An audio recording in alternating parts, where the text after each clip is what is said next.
Peace and blessings. It's your girl Dr. V. Listen, if you're interested in getting into therapy, but you don't want to break the bank, let me put you on game. Let's talk about it.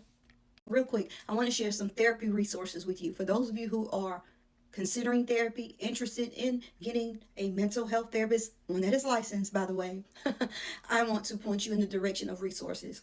I think that a lot of people think, well, you got to have money. And there are a lot of therapists who are private pay, which means you pay out of pocket. And there are a lot of people right now in this economy, you just can't afford it. And you want to use your insurance, right? So I just want to put you on game as to where you can find therapists that actually take your insurance. You could, of course, go to your insurance provider and look to see who's in panel or network. You can also do a search on Psychology Today. It is a directory that allows you to do a search for a therapist based on your insurance, based on their location, whether or not they're offering telehealth or in-person sessions, whether or not they are specializing in certain conditions. So it's a very thorough directory. In fact, I'm going to tag that information in the caption. A few others I'm going to add in the caption. I'm going to tag them so that you can utilize those resources. Now, finances as it relates to therapy.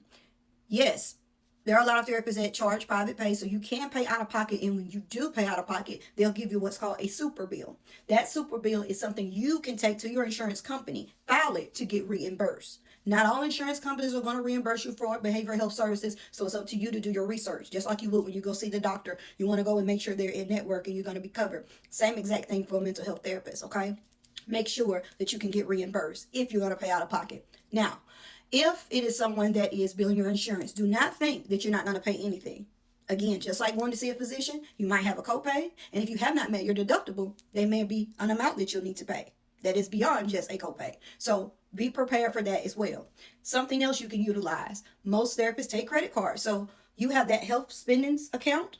A lot of you through your jobs, every paycheck, you're getting a certain amount taken out that you can utilize for pharmacy, for, physician services. You can also use it for therapy services. So that might be something you want to put to the side and say, hey, I'm strictly going to use this card for my therapy sessions.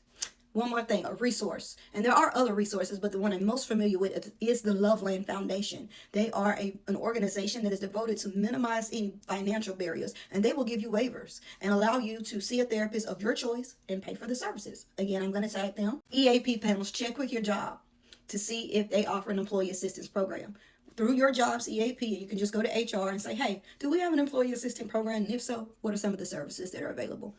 You can get anything from free therapy, financial counseling, counseling on home buying process, all kinds of things. So take advantage of that. Usually with the EAP, they may limit the sessions to maybe 3 to 6, but depending upon what you got going on, you and your clinician can always request for additional sessions. Again, your job is paying for that. Take advantage. Just trying to put you guys on and want to make sure, particularly